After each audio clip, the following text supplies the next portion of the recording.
और सवाल ले लेते हैं कि मुख्यमंत्री नीतीश कुमार का, चूँकि बहुत ज़्यादा आप उनके मतलब चाहने वाले हैं, हर इंटरव्यू में आप क्योंकि वज़ीर आला नीतीश कुमार की काफ़ी तारीफ़ करते हैं, चूँकि अब तो वज़ीर आला से अब जो है कि कहीं ना कहीं अब वो भारत के जो है कि प्रधानमंत्री की तरफ अपना वो कदम बढ़ा चुके हैं। तो ऐसे में अगर वो प्रधानमंत्री के दावेदार होते हैं तो क्या लग रहा है कि पूरे अल्पसंख्यक समुदाय, खैर वैसे तो साथ में रहेगा ही, तो क्या लगता है कि उसमें वो कामयाब हो एक तरफ होगा समाजवादी और समाजवादी बनाम अवसरवादी होगा। और इसमें अगर बिहार के ये अवसरवादी कौन है? अवसरवादी समाजवादी। और इसमें जब बिहार का वो लाल जिसको लोग आगे लाएंगे तो पूरे भारत में एक अलग हवा चलेगी कि बस एक ही तो है जिस पे पूरे भारत के लोगों की निगाह होगी। इसलिए अवसरवादी और समाजवादी की लड़ाई होगी।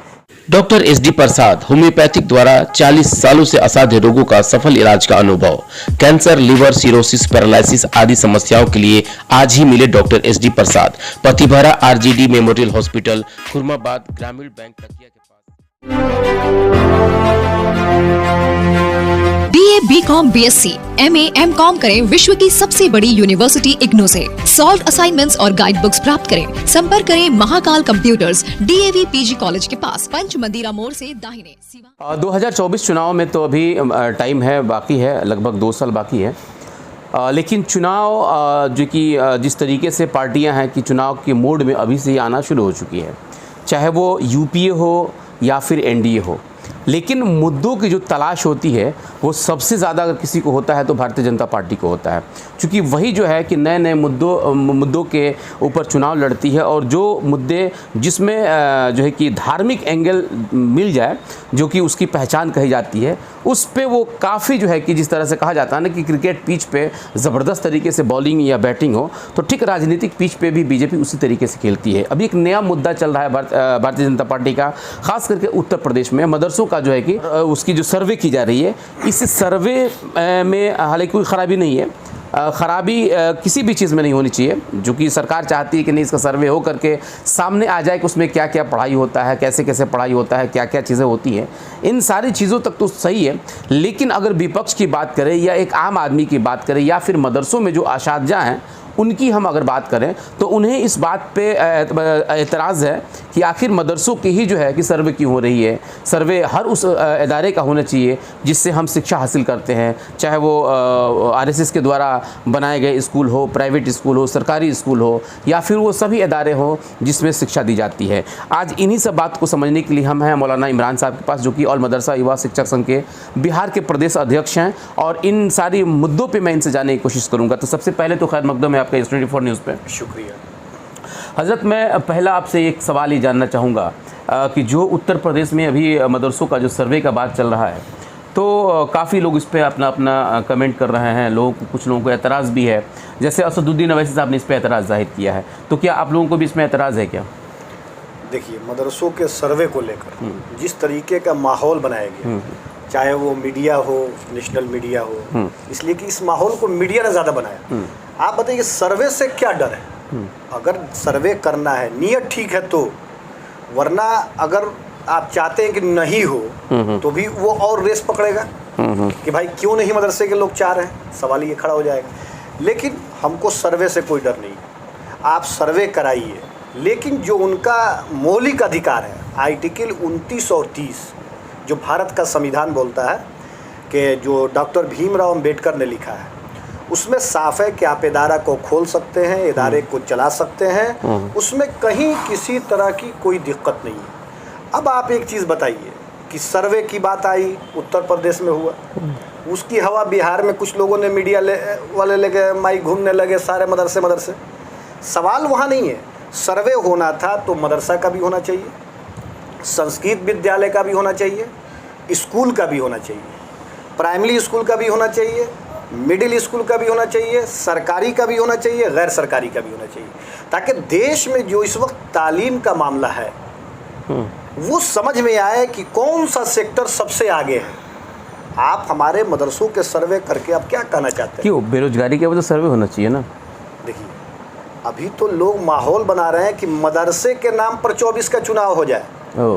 जैसे बिहार में 8 ही जिला का नाम लोगों ने लिया, 8-10 जिला का, कि सीमांचल में जो आता है उधर भी मदरसों का सर्वे होना चाहिए, बॉर्डर एरिया में, सीमांचल में। आप बताइए कि आप एक मंत्री होकर, आप एक संवैधानिक पद पे बैठकर किसी एक कौम को ये टारगेट करते हैं, किसी एक धर्म के लोगों की बात करते हैं, तो ये सोचना चाहिए कि जिस संविधान की कसम आपने खाई थी पार्लियामेंट के अंदर, उसका आपने उल्लंघन किया है, और ये संविधान का उल्लंघन देशद्रोही होता है, देश के खिलाफ हो जाएगा। इसलिए कि जब आप पार्लियामेंट में होते हैं या विधानसभा में होते हैं कि हम किसी भी मतलब पक्ष किए बगैर, किसी भी एक पक्ष की बात नहीं, बल्कि देश के अंदर जो संविधान है, जो कानून है, उस हिसाब से हम काम करेंगे। आप बताइए कि वही 10 जिला है बिहार के अंदर, 38 जिला है। उत्तर प्रदेश में अगर सर्वे हो रहा है तो देखिए जांच को इन लोगों ने हवा दी है। जैसे सर दिक्कत क्या है फिर, मदरसों को दिक्कत क्या है ये बताइए। हम लोग कोई दिक्कत नहीं है, आप जांच कराइए, लेकिन जो कमियां हैं, जैसे आप साइंस टीचर की बात कीजिएगा, ये केंद्र सरकार की योजना है कि हर मदरसों में 2-2 साइंस टीचर होंगे, उसको बढ़ा के 3 किया गया, 4 किया, कई लेटर है, कई तरह की बातें।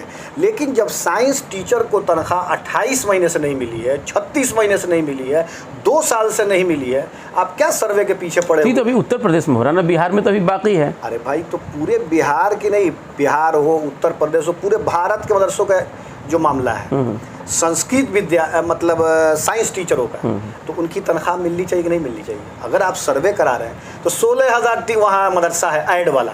नहीं, हम पहले इस बात को समझना चाहेंगे, हम ही नहीं बल्कि मेरे ऑडियंस भी समझना चाहेंगे कि इससे मदरसों के असातिज़ा हैं या जो अल्पसंख्यक समुदाय के जो नेता हैं, जैसे असदुद्दीन साहब हो गए, तो इसमें उन लोगों को दिक्कत क्या है? हो सकता है कहीं बीजेपी एक ऐसा माहौल बनाना चाहती है कि वो एक ऐसा माहौल खड़ा कर दे और इस पर आप लोग जो है कि खेलना शुरू कर दें, तो उस आपको समझ ले कि हाँ हम जो मुद्दा दिए हैं उससे खेलने लगे, तो कहीं वैसे तो नहीं है कि आप लोगों को उसने चिढ़ा दिया और आप लोग चिढ़ना शुरू हो गए हैं? नहीं, ऐसा कुछ नहीं, यही तो समझने की ज़रूरत है। जो मदारिस के लोग या मदारिस के इंतज़ामिया, मदरसे जो जुड़े हुए हैं, इस चीज़ को नेताओं के इर्द गिर्द न जाने दें। जैसे अभी आप देखे होंगे 4-5 दिन पहले दिल्ली में एक मीटिंग होती है, आपने उसको देखा है, बिहार के अंदर भी ऐसा हुआ था, दीन बचाओ देश बचाओ के नाम पर सारी चीज़ों को बेच दिया गया सिर्फ एक सीट के लिए। इसको नेताओं से दूर रखना होगा। लेकिन नेताओं तो खेल रहे हैं सब, वो खेलेंगे, वही तो मुद्दा दे रहे हैं। और कुछ वैसे मौलाना हैं जो तहफ़्फ़ुज़े मदारिस की तहफ़्फ़ुज़ आप कर लीजिएगा। आप क्या बात करते हैं सर? जो लोग सर्वे कर रहे हैं, करने दीजिए ना, उस सर्वे से क्या डर है? उन्होंने एक बैनर लगाया था, तहफ़्फ़ुज़े मदारिस कॉन्फ्रेंस। ये क्या होता है? मतलब ये सारे उलमा जमा हुए दिल्ली के अंदर, उन जमीयत उलमा करके वो तंजीम चलाते हैं लोग, और पूरे माने भारत के अंदर हम लोग इसको चलेंगे, देखेंगे। अरे भाई साहब, आप क्यों परेशान हैं? हो सकता है राज्यसभा जाना हो उनमें से किसी को, अब कुछ भी हो सकता है, आजकल तो सब कुछ चल रहा है। जैसे अपने दीन बचाओ की बात कही उसके हिसाब से, इसलिए मैंने कहा कि जो चीज़ें हुई हैं, मदारिस की हिफाजत की जिम्मेदारी कोई और नहीं लिया है। तो इससे किसको बचना चाहिए पहले हमको बताइए। मदारिस के लोगों को, जो मदारिस के जिम्मेदारान हैं, जो मदारिस को लोग चला रहे हैं। कितने खून पसीने से एक बिल्डिंग तैयार होती है। आप देखें ना, 10 मदरसों का सर्वे किया गया मीडिया के द्वारा बिहार में, उनकी बिल्डिंगों को देखिए, उनके यहाँ पढ़ाई का माहौल देखिए। हाँ, अंग्रेज़ी हिंदी कमज़ोर है, इसलिए को प्राइवेट से जितना हो सकता है वो बच्चों को दे रहे हैं, इसलिए तालीम देना है बच्चों को, चाहे वो जिस हिसाब से हो। लेकिन सवाल ये खड़ा है कि इसमें जो लोग तहफ़्फ़ुज़ की बात कर रहे हैं मदारिस की, आपकी क्या होना है? आप सिर्फ बयानबाजी कीजिएगा। उन्हीं लोगों ने कहा था कि योगी जी को पूरे मदरसों को बंद कर देना चाहिए, याद है आपको? जी जी, और अब सर्वे की बात कर रहा हूं। मैंने कहा था जी जी कि ये सर्वे गलत है, नहीं होना चाहिए। आज आपको समझ में आ रहा है? आप कहाँ हैं मौलाना साहब? इसलिए कि इस भारत की आज़ादी में जिन उलमा की, जो उलमा शहीद हुए, जिन्होंने शहादत दी इस भारत की आज़ादी के लिए, उनकी रूह आज उस मदरसे से जुड़ी हुई है। इसलिए इनको कुछ नहीं होना है। आप सर्वे कराइए ना, लेकिन मैं एक गुजारिश करूंगा, जो लोग मदरसे से जुड़े हुए हैं, मदरसे को चला रहे हैं, मदरसे को देख रहे हैं, सबसे पहले वो अपने मदरसों में सीसी कैमरे का इस्तेमाल करें। अंदर से लेकर बाहर तक सीसी कैमरा लगावें। मदरसा, मस्जिद, जो भी धार्मिक चीज़ें हैं, मदरसे के अंदर जो लोग आ रहे हैं उन पर आप कड़ी निगाह रखिए कि आने वाला कौन है। आप ये बताइए, कि प्राइवेट स्कूल है या सरकारी को तो खैर छोड़ दी, प्राइवेट स्कूल है, प्राइवेट मदरसे हैं, आप सर्वे करके क्या कहना चाहते हैं? आप एक ये लाते कि मदरसों का सर्वे हम करना चाहते हैं कि इनको हम ग्रांट देंगे या ग्रांट में लाएंगे, इनको ये सुविधा देंगे या इनको हम आधुनिक करेंगे। अरे आप क्या आधुनिक कीजिएगा? चलिए एक सवाल आपसे यहाँ ले लेते हैं कि जैसे कि अभी 2024 का चुनाव सामने है, इसको लेकर के बीजेपी पूरी तरीके से तैयारी कर रही है और मोटा मोटी ये क्लियर भी हो चुका है कि इस बार जो चुनाव लड़ा जाएगा वो कहीं ना कहीं कोर हिंदुत्व पे लड़ी जाएगी। इसलिए कि जिस तरीके से हार्ड हिंदुत्व की बात की जा रही है बीजेपी के द्वारा, क्लियर हो गया कि 2024 का चुनाव बहुत ही काफ़ी सेंसिटिव मामले में होगा। जिस तरह से अभी का माहौल बनाया जा रहा है, उस माहौल में अभी जिस तरीके से मदरसों की बात चल रही है, उस माहौल में जो है कि कई ऐसे नेताओं की बात चल रही है, तो क्या लग रहा है कि कहीं ना कहीं इसका असर बिहार में भी पड़ेगा क्या? क्योंकि बिहार में भी मुख्यमंत्री नीतीश कुमार इस बार प्रधानमंत्री के दावेदार हैं, तो वो हवा क्या बिहार में भी आएगी? पूरे भारत के अंदर ये हवा चलने वाली इस बार नहीं है। इस बार लोगों का मुद्दा ये है बेरोजगारी। बेरोजगारी से लोग जूझ रहे हैं, महंगाई से लोग जूझ रहे हैं। जिस सिलेंडर का दाम 450 रुपया 2014 में था, वो 2024 में लमसम 1100 के आसपास है। सवाल ये खड़ा होता है कि इस वक्त लोग वो भी समझ गए हैं, जो लोग धर्म की बात करते हैं वो भी समझ रहे हैं कि इस वक्त धर्म पे सियासत नहीं कर सकते। आप क्या करना है कीजिएगा, लेकिन वो तो उसी पे रहा है, फायदा नहीं मिलेगा उसको। आप कैसे नहीं मिलेगा? सर्वे कराइए ना, आप सर्वे कराइए, आप अपने चैनल के लोगों को उतार दीजिए और सर्वे कराइए। इस वक्त जो पीढ़ी, जो युवा रोजगार के इंतज़ार में था, वो कितना परेशान है। इस वक्त लोगों को खाने के लिए पैसा नहीं है और फिर वो हिंदू मुस्लिम में उलझेगा। ऐसा नहीं होना है। 2024 में बस उनका सर्वे, जो मदरसे का सर्वे करने चले हैं, उनका सर्वे 2024 में मुकम्मल हो जाएगा। चलिए इसी पे एक और सवाल ले लेते हैं कि मुख्यमंत्री नीतीश कुमार का, चूँकि बहुत ज़्यादा आप उनके मतलब चाहने वाले हैं, हर इंटरव्यू में आप क्योंकि वज़ीर आला नीतीश कुमार की काफ़ी तारीफ़ करते हैं, क्योंकि अब तो वज़ीर आला से अब जो है कि कहीं ना कहीं अब वो भारत के जो है कि प्रधानमंत्री की तरफ अपना वो कदम बढ़ा चुके हैं। तो ऐसे में अगर वो प्रधानमंत्री के दावेदार होते हैं तो क्या लग रहा है कि पूरे अल्पसंख्यक समुदाय, खैर वैसे तो साथ में रहेगा ही, तो क्या लगता है कि उसमें वो कामयाब हो जाएंगे? देखिए, उनकी जो बात है वो प्रधानमंत्री का चेहरा जब लोग उनको घोषित कर देंगे, जब घोषित कर दिया जाएगा तो एक तरफ होगा अवसरवादी और एक तरफ होगा समाजवादी, और समाजवादी बनाम अवसरवादी होगा। और इसमें अगर बिहार के ये अवसरवादी कौन है? अवसरवादी, समाजवादी। और इसमें जब बिहार का वो लाल जिसको लोग आगे लाएंगे तो पूरे भारत में एक अलग हवा चलेगी कि बस एक ही तो है जिस पे पूरे भारत के लोगों की निगाह होगी। इसलिए अवसरवादी और समाजवादी की लड़ाई होगी, इसमें घबराने की ज़रूरत। अभी आपके मुख्यमंत्री नीतीश कुमार जी कह रहे हैं कि अभी जंगल राज नहीं बल्कि जनता की राज है, इसमें क्या आपका ख्याल है? इसमें कहीं कोई दिक्कत है? इसमें इसलिए दिक्कत नहीं है कि नीतीश कुमार के दिल्ली जाने से बिहार के वज़ीर आला नीतीश कुमार 3 रोज़ के दौरे पर दिल्ली गए, कितनी परेशानियां हो गई। और वही एक नेता है पूरे भारत के अंदर, पूरे भारत की मैं बात कर रहा हूँ, इसलिए कि वो 71 साल के हैं और 1971 के, हमको लगता है कि 70-71 में वो इंजीनियर बने, डिग्री लिए वो। आप ये बताइए कि इस इंजीनियर नेता के सामने किसी भारत के नेता की औकात नहीं है कि जो उनके सामने मुकाबला कर ले, चाहे कितना ही बड़ा लोकप्रिय क्यों नहीं हो। नीतीश कुमार आएंगे, सारी चीज़ें साफ हो जाएंगी। काफ़ी स्टडी आपने किया नीतीश कुमार जी के बारे में, तो आपने ये भी स्टडी किया होगा कि उनके ऊपर जो है कि हत्या का मुकदमा भी है, जिस मामले को लेकर के बार बार बीजेपी जो है कि उनके ऊपर हमलावर रही है। हालांकि अभी बिल्कुल खामोश है, हो सकता है कि आने वाले वक्त में उसके ऊपर और हमलावर हो जाए, खास करके उनके ऊपर जो मुकदमा है, जिसके मतलब जो कि हत्या का मुकदमा है, इसके बारे में कुछ जानते हैं ना आप?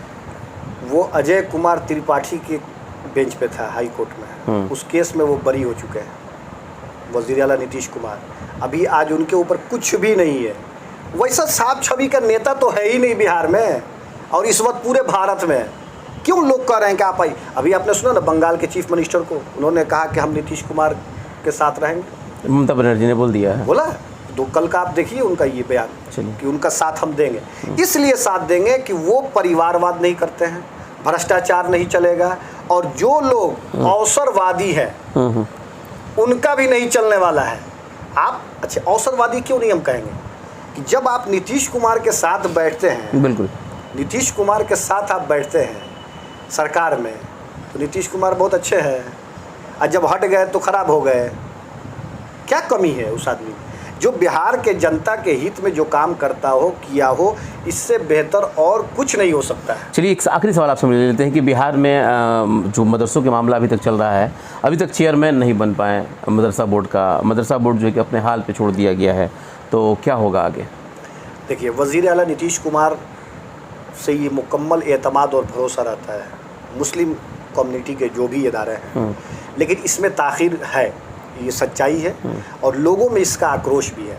और मैं ये मतलब वज़ीर आला नीतीश कुमार से ये मुकम्मल उम्मीद भी करता हूँ कि इंशाअल्लाह बहुत जल्द इस काम को वो करेंगे। बिल्कुल, ये थे मौलाना इमरान साहब, जिन्होंने बहुत ही बेबाकी और बहुत खूबसूरत अंदाज में इन्होंने मुख्यमंत्री नीतीश कुमार या फिर बिहार या फिर जिस तरीके से यहाँ के जो सियासी हालात है उन सब चीज़ों पे इन्होंने रोशनी डाला। लेकिन साथ ही साथ जो मुद्दा था, ख़ास करके मदरसों का जो सर्वे हो रहा है उसको लेकर के इन्होंने कहा मुझे उससे कोई तकलीफ़ नहीं, मुझे ही नहीं बल्कि किसी भी मदरसे को उससे कोई तकलीफ़ नहीं होना चाहिए। लेकिन सवाल है कि सिर्फ अगर मदरसों की जो कि अगर उसके बारे में अगर सर्वे हो रहा है तो उन सभी इदारों का सर्वे होना चाहिए जिससे हम लोग कहीं ना कहीं इल्म हासिल करते हैं, उसके बारे में भी जानने का सभी को हक है। बहरहाल बने रहिए आप हमारे साथ, बहुत बहुत शुक्रिया। NX power inverter, solar, e rickshaw, battery की बेताज बादशाह। डीलर और डिस्ट्रीब्यूटर बनने के लिए आज ही संपर्क करें। Jhunapur bypass, HR complex, Barharia road, Siwan. ज़्यादा जानकारी के लिए